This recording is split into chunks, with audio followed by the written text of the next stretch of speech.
वाह, यह घर तो वास्तव में बहुत खूबसूरत लग रहा है। सपना ने हरी बेलों से सजे उस बंगले को देखते हुए विराट से कहा। बंगले के आगे एक बड़ा सा लॉन था जिसमें विभिन्न प्रकार के फूल खिले हुए थे। एक झूला भी लगा हुआ था जिसके पास गुलाबों की क्यारी थी। सपना इस दृश्य को देखकर मंत्रमुग्ध हो गई थी। अंदर चलकर और देखते हैं, कहते हुए वे दोनों बंगले के मुख्य द्वार पर आ गए। घंटी बजाकर वे दरवाजा खुलने का इंतजार करने लगे। वे दोनों प्रॉपर्टी डीलर का काम करते थे। इस बंगले के मालिक ने उनका विज्ञापन देखकर उन्हें फोन करके बुलाया था। वे अपने इस बंगले को बेचना चाहते थे। कहिए, किससे मिलना है? दरवाजा खोलने वाला व्यक्ति अपनी वेशभूषा से वहां का काम करने वाला लग रहा था। उनका परिचय पूछने के बाद उसने उन्हें बैठक में ले जाकर बैठा दिया और थोड़ा इंतजार करने के लिए कहा। सपना बैठक की सजावट का मुआयना कर रही थी। लकड़ी के नक्काशीदार सोफे और मेज के साथ ही कोने में लकड़ी का ही खूबसूरत स्टूल रखा हुआ था जिस पर पीतल के फूलदान में फूल लगे हुए थे। दीवार पर एक बड़ी सी पेंटिंग लगी थी जिसमें पहाड़ों की वादियों का दृश्य उकेरा हुआ था। पहाड़ियों की चोटी पर टिके बादल और घाटियों में देवदार के वृक्ष एकदम सजीव लग रहे थे। पूरी बैठक संपन्नता के साथ गृह स्वामिनी की कलात्मक रुचि को भी दर्शा रही थी। नमस्कार, मेरी आप ही से बात हुई थी फोन पर। तभी पर्दे को खिसकाते हुए एक बुजुर्ग दंपत्ति बैठक में आए। नमस्कार। जी हाँ सर, आपकी मुझसे ही बात हुई थी। मैं विराट सिन्हा और यह मेरी पार्टनर सपना दाहिया। विराट ने तुरंत खड़े होकर उनका अभिवादन किया। सपना भी खड़ी हो गई थी। मुस्कुराते हुए उसने नमस्ते की। मेरा नाम नारायण रावत है और यह मेरी पत्नी शांता है। कहते हुए बुजुर्ग सज्जन ने उन्हें बैठने का इशारा किया और स्वयं भी उनके सामने वाले सोफे पर बैठ गए। सपना ने देखा उन दोनों को चलने में तकलीफ हो रही थी। हम इस बंगले को बेचना चाहते हैं, इसलिए आपको यहाँ बुलाया। सोफे से पीठ टिकाकर बैठते हुए नारायण जी ने कहा। जी सर, आप बताइए इसे कितने तक में बेचना चाहते हैं और साथ ही मुझे इस बंगले की जानकारी भी दे दीजिए ताकि मैं ग्राहकों को बता सकूं। विराट ने विनम्र भाव से कहते हुए अपने मोबाइल का नोटपैड खोल लिया और नारायण जी द्वारा दी गई सभी जानकारियों को लिख लिया। अपने साइट पर डालने के लिए हमें इस बंगले की कुछ तस्वीरें भी लेनी होगी। सपना के कहने पर नारायण जी ने अपना सिर हिलाते हुए किसी को आवाज दी।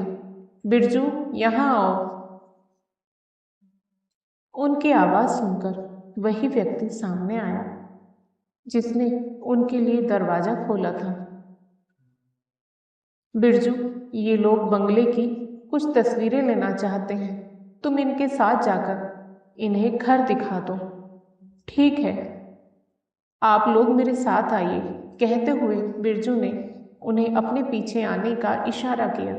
उठते हुए सपना ने देखा कि शांता जी अपना घुटना सहला रही थी। तुमने आज दवाई नहीं ली क्या अपनी? नारायण जी ने धीरे से पूछा। मैं लेकर आता हूँ, तुम यहीं बैठी रहो। अपनी भी ले आना। आपने भी तो नहीं ली अभी तक, शांता जी ने कहा। अरे बूढ़ी तुम हुई हो, मैं तो अभी जवान हूँ। कहते कहते ही नारायण जी को खांसी आ गई। हाँ हाँ, साफ दिख रहा है वह तो, शांता जी ने प्यार से उल्हाना देते हुए कहा। अब जाओ, दवा लो अपनी। उनकी बातें बिरजू के पीछे जाते हुए विराट और सपना तक भी पहुंच गई थी। एक दूसरे को देखते हुए वे मुस्कुरा उठे। सर और मैडम अकेले ही रहते हैं क्या? विराट ने बिरजू से पूछा। हाँ, उनके दोनों बेटे अपने अपने परिवार के साथ विदेश में रहते हैं। पहले तो कभी कभी यहाँ आ जाते थे, पर अब तो काफी समय से नहीं आए। बिरजू ने घर के हर हिस्से को दिखा रहा था। सीढ़ियों के बिल्कुल पास एक कमरा उन्होंने अपने पोते पोतियों के लिए बनवाया हुआ था। ऊपर 4 कमरे थे जिनकी बालकनी लॉन की तरफ खुलती थी। हर कमरे में बड़े से फ्रेम में नारायण जी के पूरे परिवार की तस्वीर लगी हुई थी, लेकिन सुंदर सजे हुए कमरों में अजीब सी वीरानगी फैली हुई थी। विराट और सपना अपने मोबाइल से हर कमरे की तस्वीर ले रहे थे। पर्याप्त तस्वीरें लेने के बाद वे बैठक में आ गए। बैठिए बिरजू, तुम चाय बनाकर ले आओ, शांता जी ने उनके आते ही कहा। अरे नहीं मैडम, हम चलते हैं अब, चाय फिर कभी। अब तो आना जाना लगा ही रहेगा, विराट ने संकोचवश मना करते हुए कहा। लेकिन शांता और नारायण जी ने उन्हें रोक लिया और उनसे बातें करने लगे। ऐसा लग रहा था जैसे बहुत दिनों बाद उन्हें कोई बातें करने के लिए मिला था। सपना और विराट को भी उनसे बात करना अच्छा लग रहा था। मुझे एक बात बताइए, इतने सुंदर घर को आप बेचना क्यों चाहते हैं? अचानक ही सपना के मुंह से वह सवाल निकल गया जिसे उसने बहुत देर से रोका हुआ था। विराट ने आंखों ही आंखों में सपना को झिड़का, लेकिन अब तो बात निकल ही चुकी थी। इतने बड़े घर में सिर्फ हम दोनों ही रहते हैं, बच्चे तो यहाँ आकर रहेंगे नहीं। उन लोगों ने तो अब अमेरिका की ही नागरिकता भी ले ली है, ठंडी सांस भरते हुए नारायण जी ने कहा। बहुत मन से बनवाया था इस घर को, यह सोचकर कि सभी साथ रहेंगे, घर बच्चों की खिलखिलाहटों से भरा रहेगा। लेकिन पहले बड़ा बेटा अपनी अच्छी जॉब के कारण वहां चला गया। उसके बाद छोटे बेटे ने भी काफी प्रयास करके अमेरिका में जॉब हासिल कर ली। शुरू शुरू में वे अक्सर आते जाते थे, लेकिन फिर घटते घटते उनका आना ना के बराबर हो गया। शांता जी की आवाज में दर्द के साथ ही उनकी पलकों पर आंसू भी छलक आए थे, जिन्हें उन्होंने अपनी साड़ी की कोर से पोंछ लिया। ये बंगला बेचकर हम फ्लैट में चले जाएंगे, वहाँ आसपास पड़ोसियों को देखकर मन भी बहल जाएगा। यहाँ तो जल्दी से कोई दिखता भी नहीं। सपना और विराट के मन भी भीग गए। उनकी आंखों के आगे अपने अपने माता पिता के चेहरे आते ही उनके मन में यह सुकून भर गया कि भले ही उनकी आमदनी ज़्यादा ना हो, पर वे अपने माता पिता के साथ तो हैं। विराट और सपना जल्दी ही शादी भी करने वाले थे। आंटी, आपकी बहुएं भी अपने माता पिता से मिलने नहीं आती? सपना अनजाने में ही शांता जी को मैडम की जगह आंटी कह गई थी। यह एहसास होते ही उसने माफ़ी मांगकर अपनी भूल सुधारनी चाहिए, तो शांता जी ने उसे रोक दिया। कोई बात नहीं, तुम हमें आंटी अंकल ही कहो। तभी बिरजू चाय के साथ नमकीन बिस्किट भी रख गया। सपना ने तुरंत उठकर सभी को चाय के कप दिए और अपना कप लेकर बैठ गई। सपना के बैठने के बाद शांता जी ने बताया कि उनकी दोनों बहुएं सगी बहनें हैं। बहुओं के इकलौते भाई भाभी की एक दुर्घटना में मृत्यु हो गई है। अपने 2 साल के पोते के साथ उनकी बहुओं के माता पिता अकेले ही रहते हैं। कितना अच्छा हो अगर वे लोग भी आपके साथ ही रहे, तो आपको भी कंपनी मिल जाएगी। और उनको भी, कहते हुए सपना ने अपनी जीभ दांत से काट ली। वह फिर बिना सोचे अपनी बात कह गई थी। भारतीय समाज में माता पिता का बेटी दामाद के साथ रहना आसानी से लोग स्वीकार नहीं कर पाते, और यहाँ तो दो समधियों के एक साथ एक ही छत के नीचे रहने की बात थी। सपना की बात सुनकर नारायण और शांता जी भी हतप्रभ रह गए। विराट ने भी सपना को घूर कर देखा। बेटा, इस उम्र में किसी के साथ तालमेल बैठाना भी तो मुश्किल होता है ना? शांता जी ने माहौल को संयत करने की कोशिश करते हुए कहा। आंटी, मन में इच्छा हो तो सब हो जाता है।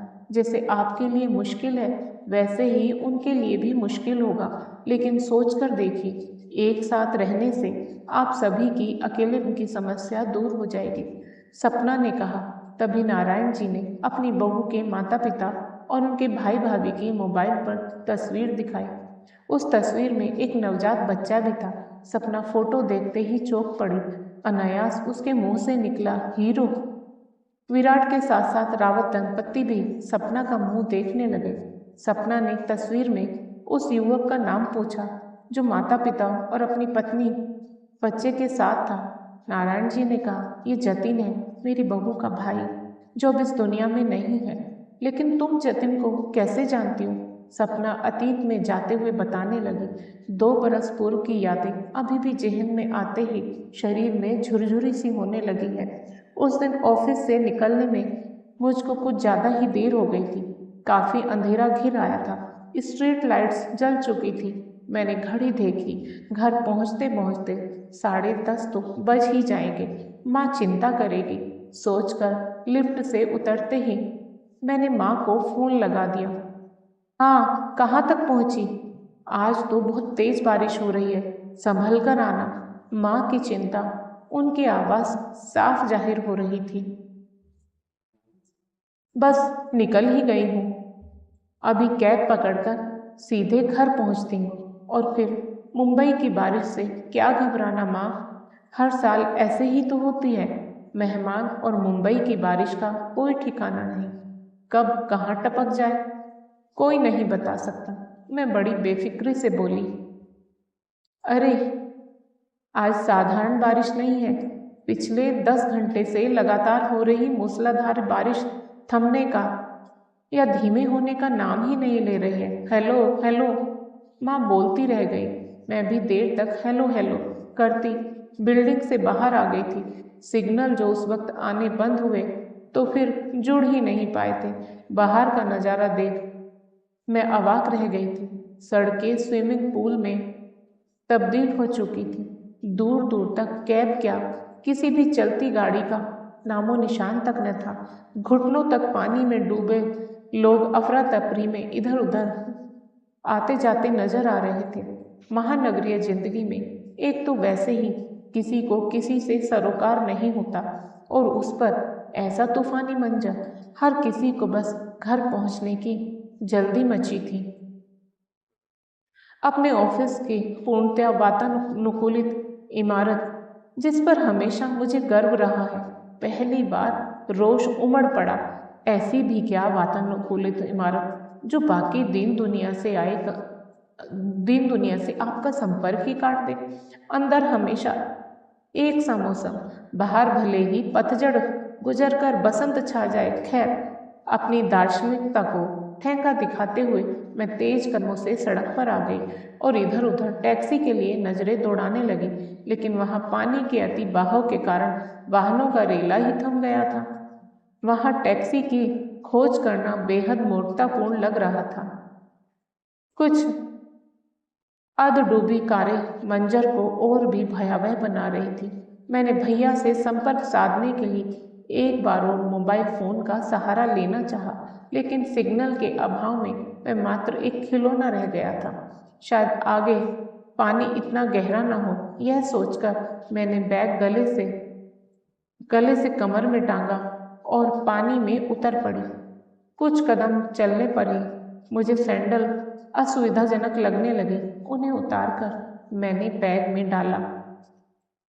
आगे चलते लोगों का अनुसरण करते हुए मैं सहम सहम कर कदम बढ़ाने लगी, कहीं किसी गड्ढे या नाले में पाँव न पड़ जाए। मैं जाने कितनी देर चलती रही और कहाँ पहुँच गई, मुझे कुछ होश नहीं था।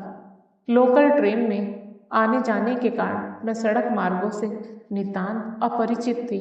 आगे चलने वाले राहगीर जाने कब इधर उधर हो गए थे, मुझे कुछ मालूम नहीं। मुझे चक्कर आने लगे थे। सारे कपड़े पूरी तरह भीग कर शरीर से चिपक गए थे। ठंड भी लग रही थी और बेहोशी सी की हालत में मैं कहीं बैठने की जगह तलाश करने लगी कि तभी जोर से बिजली कड़की और आसपास की बत्तियां गुल हो गई। मेरी दबी सी चीख निकल गई। फुटपाथ पर बने एक इलेक्ट्रिक पोल के स्टैंड पर मैं सहारा लेकर बैठ गई। आंखें स्वतः ही मुंद गई। किसी ने झटके से मुझे खींचा तो मैं चीख मारकर उठ खड़ी हुई। छोड़ो मुझे, छोड़ो। दहशत के मारे चेहरे पर हवाइयां उड़ने लगी थी। अंधेरे में आंखें चौड़ी कर देखने का प्रयास करने पर मैंने पाया कि एक युवक ने मेरी बाह पकड़ रखी थी। करंट खाकर मरना है क्या? कहते हुए उसने मेरी बाह छोड़ दी। वस्तु स्थिति समझकर मेरे चेहरे पर शर्मिंदगी उभर आई। फिर तुरंत ही अपनी असहाय अवस्था का बोझ मुझ पर हावी हो गया। प्लीज मुझे मेरे घर पहुंचा दीजिए। मैं पिछले 2 घंटे से भटक रही हूँ और मैं 5 घंटे से। उसने बिना किसी सहानुभूति के सपाट सा उत्तर दिया। ओह, फिर अब क्या होगा? मुझसे तो एक कदम भी नहीं चला जा रहा। मैं यहीं बैठकर किसी मदद के आने का इंतजार करती हूँ। मैं खंबे से थोड़ा हटकर बैठ गई। मदद आती नहीं, तलाश की जाती है, पर आगे कहीं बैठने की जगह भी न मिली तो मैं किसी भी हाल में उठने को तैयार न थी। ऐसी सोच के साथ तो सारी जिंदगी यहीं बैठी रह जाओगी। मेरी आंखें डबडबा आई थी। शायद इतनी देर बाद किसी को अपने साथ पाकर दिल हमदर्दी पाने को मचल उठा था, पर वह शख्स तो किसी और ही मिट्टी का बना था। आपको क्या लगता है कि मैं किसी फिल्मी हीरो की तरह आपको गोद में उठाकर इस पानी में से निकाल ले जाऊंगा? पिछले 5 घंटे से बरसते पानी में पैदल चल चलकर मेरी अपनी सांस फूल चुकी है। चलना है तो आगे चलो, वरना मरो यहीं पर। उसके सख्त रवैये से मैं सहम गई थी। डरते डरते उसके पीछे फिर से चलने लगी। तभी मेरा पांव लड़खड़ाया। मैं गिरने ही वाली थी कि उसने अपनी मजबूत बाहों से मुझे थाम लिया। तुम आगे चलो। पीछे गिर गिराकर बह गई तो मुझे पता भी नहीं चलेगा। आवाज की शक्ति थोड़ी कम हो गई थी और अनजाने ही वह आप से तुम पर आ गया था। पर मुझे अच्छा लगा। अपने साथ किसी को पाकर मेरी हिम्मत लौट आई थी। मैं दूने उत्साह से आगे बढ़ने लगी। पूरे इलाके में पानी भर जाने के कारण वाहनों का आवागमन भी रोक दिया गया। हमारे परिजन चाहकर भी यहाँ तक नहीं आ सकते थे और न हम हमसे संपर्क साध सकते थे। स्थिति बदतर हो इससे पूर्व हमें ही किसी सुरक्षित स्थान पर पहुंचना होगा, उसने कहा। मुझे अपने हाथ पांव शिथिल होते महसूस होने लगे। याद आया, लंच के बाद से मैंने कुछ खाया भी नहीं है। मुझे तो बहुत जोर की भूख भी लग रही है। लंच के बाद से ही कुछ नहीं खाया। बोलते बोलते मेरा स्वर रुआसा हो गया था। अच्छा, मैं तो बराबर कुछ न कुछ उड़ा रहा हूँ। कभी पाव भाजी, कभी भेल पूरी, कभी बटाटा बड़ा। मुझे समझ नहीं आता तुम लड़कियां बार बार खुद को इतना निर्ही साबित करने पर क्यों आमादा हो जाती हो। तुम्हें क्या लगता है मैं अभी सुपर हीरो की तरह उड़कर जाऊंगा और पलक झपकते तुम्हारे लिए गर्मा गर्म बटाटा बड़ा लेकर हाजिर हो जाऊंगा? फिर हम यहाँ पानी के बीच गर्मा गर्म बड़े खाते हुए पिकनिक का लुत्फ उठाएंगे? जी नहीं, मैं ऐसी किसी काल्पनिकता में नहीं जी रहा हूँ। बटाटा बड़ा तो क्या, मुझे आपसे सूखी रोटी की भी उम्मीद नहीं है। गुस्से में हाथ पांव मारती मैं और भी तेज तेज चलने लगी। काफी आगे निकल जाने पर ही मेरी गति थोड़ी धीमी हुई। मैं चुपके से टोह लेने लगी। वह मेरे पीछे आ भी रहा है या नहीं? मैं पीछे ही हूँ। तुम चुपचाप चलती रहो और कृपया इसी गति से कदम बढ़ाती रहो। उसके व्यंग्य से मेरा गुस्सा और बढ़ गया। अब तो चाहे यही पानी में समाधि बन जाए, पर इससे किसी मदद की अपेक्षा नहीं रखूंगी। मेरी धीमी हुई गति ने फिर से रफ्तार पकड़ ली थी। अपने सामर्थ्य पर खुद मुझे आश्चर्य हो रहा था। ऑफिस से आकर सीधे बिस्तर पर ढेर हो जाने वाली मैं कैसे पिछले 7-8 घंटे से बिना कुछ खाए पिए चलती जा रही हूँ, वह भी घुटनों से ऊपर चढ़ चुके पानी में। शरीर से चिपकते पॉलीथीन, कचरा और खाली बोतलें मन में लिजलिजा सा एहसास उत्पन्न कर रहे थे। आज वाकई पर्यावरण को साफ रखने की आवश्यकता महसूस हो रही थी। यदि पॉलीथीन से नाले न भर जाते तो सड़कों पर इस तरह पानी नहीं भरता। पानी भरने की सोच के साथ मुझे एहसास हुआ कि सड़क पर पानी का स्तर काफी कम हो गया है। वाह, मेरे मुंह से खुशी की चीख निकल गई। वाकई यहाँ पानी का स्तर घुटनों से भी नीचे था। तभी एक बड़े से पत्थर से मेरा पांव टकरा गया। ओह! मैं जोर से चिल्लाकर लड़खड़ाई। पीछे आ रहे युवक ने आगे आकर एक बार फिर मुझे संभाल लिया।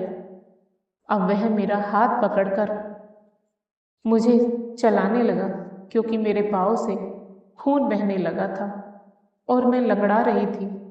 भूख और थकान से मुझ पर बेहोशी छाने लगी थी। तभी उस युवक के उत्साहित स्वर से मेरी चेतना लौटी। वह देखो, सामने बरिस्ता होटल, वहाँ काफी चहल पहल है। मंजिल के इतने करीब पहुंचकर हिम्मत नहीं हारते। आंखें खोलो, देखो, मुझे तो गर्मा गर्म बड़ा पाव की खुशबू भी आ रही है। मैंने जबरदस्ती आंखें खोलने का प्रयास किया, बस इतना ही देख सकी कि वह साथी युवक मुझे लगभग घसीटता हुआ उस चहल पहल की ओर ले चला था। फिर मुझे कुछ याद नहीं। होश आया तो देखा एक आदमी चम्मच से मेरे मुंह में फुनफुनी चाय डाल रहा था और मेरा साथी युवक फोन पर जोर जोर से किसी को अपनी लोकेशन बता रहा था। मैं उठकर बैठ गई।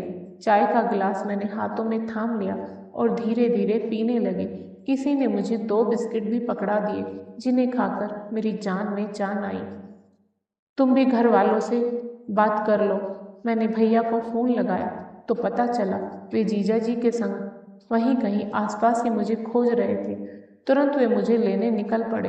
रात आधी से ज़्यादा बीत चुकी थी, लेकिन आसपास मौजूद भीड़ की आंखों में नींद का नामो निशान न था। हर किसी की जबान पर प्रकृति के इस अनोखे तांडव की ही चर्चा थी। मेरा साला मुझे लेने आ रहा है, तुम्हें कहाँ छोड़ना है बता दो। लो, वे आ गए। अपनी गर्भवती पत्नी को भी गाड़ी से उतरते देख वह हैरत में पड़ गया।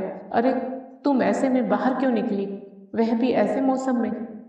बिना कोई जवाब दिए उसकी पत्नी उससे बुरी तरह लिपट गई और फूट फूट कर रोने लगी। वह उसे धीरज बंधाने लगा। मेरी भी आंखें भर आई। पत्नी को अलग कर वह मुझसे मुखातिब हुआ। पहली बार कोई हेल्प ऑफर कर रहा हूँ, चलो हम छोड़ देंगे। नहीं थैंक्स, भैया और जीजा जी बस आ ही रहे हैं। लो, वे भी आ गए। अच्छा, बाय। वह चला गया। हमने न एक दूसरे का नाम पूछा न पता। उसकी स्मृतियों को सुरक्षित रखने के लिए मैंने उसे एक नाम दे दिया, हीरो। वास्तविक हीरो की तरह, बिना कोई हैरत अंगेज करतब दिखाए। यदि कोई मुझे उस दिन मौत के दरिया से बाहर ला सकता था तो वही एक हीरो। उस समय तो मुझे उस पर गुस्सा आया ही था कि कैसा रफ आदमी है, लेकिन आज मैं आसानी से समझ सकती हूँ। उसका मुझे खिजाना, आक्रोशित करना एक सोची समझी चालाकी के तहत था, ताकि मैं उत्तेजित होकर तेज तेज कदम बढ़ाऊं और समय रहते खतरे की सीमा रेखा से बाहर निकल जाऊं। सड़क पर रेंगते अनजान चेहरों के काफिले में मेरी नजरें हमेशा उसी हीरो को तलाशती रहती थी, उसको तहे दिल से धन्यवाद देने के लिए। मगर आज जतिन से मिलकर भी बहुत दूर हूँ। विराट ने माहौल में आए भारीपन को भांपते हुए सपना को चलने का इशारा किया और खड़ा हो गया। अच्छा सर, चलते हैं। मैं ये सभी जानकारियाँ अपनी साइट पर डाल दूंगा और जैसे ही कोई अच्छा ग्राहक मिलता है मैं आपको सूचित कर दूंगा। रावत दंपत्ति से विदा लेकर बाहर आते हुए विराट ने सपना से कहा, बिना सोचे समझे क्यों बोलती हो? हमारा काम मकान बिकवाने का है, केवल इतना याद रखो। बहुत अनौपचारिक मत बनो। बी प्रोफेशनल सपना। आई नो विराट, पर मैं उनके अकेलेपन को देखकर और जतिन के बारे में जानकर भावुक हो गई थी। इस कारण बात तो सही कह रही हो, इस उम्र में अकेले रहना सचमुच तकलीफ देह है, लेकिन वे अपने बच्चों के पास जाकर भी तो नहीं रह सकते हैं। हाँ, लेकिन तुमने आंटी की बात सुनी थी, इस उम्र में तालमेल बैठाने की। इसका मतलब कि वे लोग विदेश के परिवेश में सहज नहीं रह पा रहे होंगे। शायद इसी कारण सपना सोच में डूब गई। सपना को जतिन के लिए बहुत दुख हो रहा था। ऑफिस में आकर उसने अपना लैपटॉप खोला और उस बंगले की तस्वीरों के साथ आवश्यक जानकारी अपनी साइट पर अपलोड कर दी। कुछ लोगों ने बंगला खरीदने में रुचि दिखाई, लेकिन बात पूछताछ से आगे नहीं बढ़ सकी। प्रॉपर्टी खरीदने व बेचने में समय लगता है। विराट व सपना अपने अनुभव से यह बात समझ चुके थे, इसलिए उन्होंने अपने प्रयासों में कोई कमी नहीं रखी। वे नारायण जी को फोन करके अपनी कोशिशों के बारे में बताते रहते, के साथ उनका हालचाल भी लेते रहते। एक दिन नारायण रावत जी ने विराट और सपना को फोन करके अपने साथ रात्रि भोज के लिए आमंत्रित किया। आज कोई भी बहाना नहीं, आज रात का खाना तुम दोनों हमारे साथ ही खाओगे। तुम्हारी आंटी का आदेश है, यह अधिकार पूर्वक दिए गए इस निमंत्रण को वे नकार नहीं पाए। आज कोई खास दिन है क्या सर? विराट के पूछने पर उन्होंने केवल इतना कहा, यही समझ लो। लेकिन कारण बताने से उन्होंने इनकार कर दिया। उनके घर जाने के पहले सपना ने फूलों का एक गुलदस्ता खरीदा। विराट, मौका कोई भी हो, फूल हर अवसर की शोभा बढ़ा देते हैं। यह सपना सपना की बात से विराट सहमत था। रावत दंपत्ति के घर में आज काफी रौनक लग रही थी। मुझे लगता है विदेश से इनके बेटे बहू आए हुए हैं, सपना ने कहा। हो सकता है उनका जन्मदिन हो या शादी की सालगिरह। विराट और सपना अटकलें लगाते हुए दरवाजे तक पहुंचे। दरवाजे पर ही उन्हें बिरजू मिल गया। बिरजू का चेहरा भी उल्लास से भरा हुआ था और वह काफी व्यस्त दिख रहा था। वह उन दोनों को बैठक में ले गया। आ गए तुम दोनों, हम तुम्हारा ही इंतजार कर रहे थे। शांता आंटी उन दोनों को देखकर खुश हो गई। उन्होंने देखा कि बैठक में आज काफी लोग थे। सेंटर टेबल पर एक केक भी रखा हुआ था। इसका मतलब आज एनिवर्सरी या जन्मदिन ही है। मैं सही था, विराट फुसफुसाया। तभी नारायण जी की आवाज ने उन दोनों का ध्यान खींचा। लेडीज एंड जेंटलमैन, हम इतनी देर से जिनका इंतजार कर रहे थे वे लोग आ गए हैं। इनसे मिलिए, ये है विराट सिन्हा और ये है सपना दाहिया। नाटकीय अंदाज से कहते नारायण जी हाथ पकड़कर उन दोनों को बैठक के बीच में ले आए। वे दोनों नारायण जी के इस व्यवहार से आश्चर्यचकित थे। वे नासमझी वाले भाव से नारायण जी को देख रहे थे। सर, यह सब हम कुछ नहीं समझ पा रहे, अचकचाते हुए सपना ने पूछा। तो नारायण जी मुस्कुरा दिए। शांता तुम्हारी आंटी है और मैं सर, मुझे भी तुम दोनों अंकल ही कहोगे। और अब यह प्रोफेशनल रिश्ता खत्म। अचानक ही नारायण जी गंभीर हो गए, क्योंकि अब हम इस घर को नहीं बेच रहे हैं, क्योंकि अब ये सब लोग हमारे साथ इसी घर में रहेंगे। जानते हो ये लोग कौन हैं? ये हमारे समधी और समधिन जी। इनका पोता यश बच्चों के कमरे में अपने मित्रों के साथ है और ये सब लोग हमारे पुराने मित्र हैं। सपना ने पीछे नजर घुमाई तो जतिन के माता पिता खड़े थे। तब तक छोटा यश भी दौड़ता हुआ आ गया। उसने यश को तब देखा था जब वो अपनी माँ की कोख में था। अभी तो वो 2.5 साल का है। सपना ने यश को गोद में उठा लिया। तभी शांता आंटी ने कहा, सपना, उस दिन तुम अपनी बात कहकर चली गई थी, लेकिन हमने काफ़ी दिनों तक इस विषय पर गंभीरता से सोचा। तब हमें समझ आया कि हमारे कुछ दोस्त भी तो इसी अकेलेपन के दर्द से गुजर रहे हैं। चूंकि हमारा घर बड़ा है तो हम सभी एक साथ रह सकते हैं, एक दूसरे का सहारा बनकर। हालांकि यह आसान नहीं था। नारायण जी ने बात का सूत्र अपने हाथ में ले लिया था। इन सभी को मनाना, समझाना, खास तौर पर हमारे समधी समधिन को बहुत ही टेढ़ी खीर था, लेकिन हमने भी हार नहीं मानी। हम सभी लोग घर खर्च में सहयोग करेंगे और मिलजुल कर काम करेंगे। अपनी सहायता के लिए हमने बिरजू के परिवार को भी यहीं बुला लिया है। उसके बच्चों का दाखिला भी एक अच्छे स्कूल में करा दिया है। यश से उसके बच्चों की दोस्ती भी हो गई है। अभी तक हमने समाज से लिया ही है, अब समाज को देने की बारी हमारी है, क्योंकि अब हम अपनी जिम्मेदारियों से मुक्त हो चुके हैं।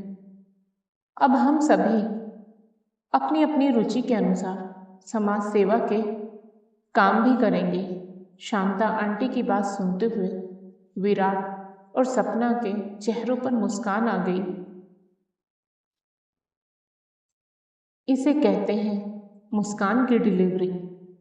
सपना फिर से बिना सोचे समझे बोल पड़ी थी, लेकिन इस बार विराट ने डांटते हुए नहीं बल्कि प्यार से उसकी तरफ देखकर सही मौका देखते हुए हाथ में पकड़ा फूलों का गुलदस्ता अपने घुटनों पर बैठते हुए अपनी महबूबा सपना की ओर बढ़ा दिया। बैठक तालियों के शोर से गूंज, रावत दंपत्ति का घर सबकी खिलखिलाहट से भर गया। तो बस आज की कहानी में इतना ही दोस्तों। आपको आज की कहानी कैसी लगी कृपया कमेंट करके अवश्य बताएं, और यदि आपको कहानी पसंद आई हो तो कहानी को लाइक करें, शेयर करें और साथ ही एक और कहानी चैनल को सब्सक्राइब करें। फिर मिलेंगे दोस्तों एक और नई कहानी को लेकर। तब तक आप अपने परिवार के साथ हंसते रहिए, मुस्कुराते रहिए, खुश रहिए। राधे राधे प्यारे दोस्तों।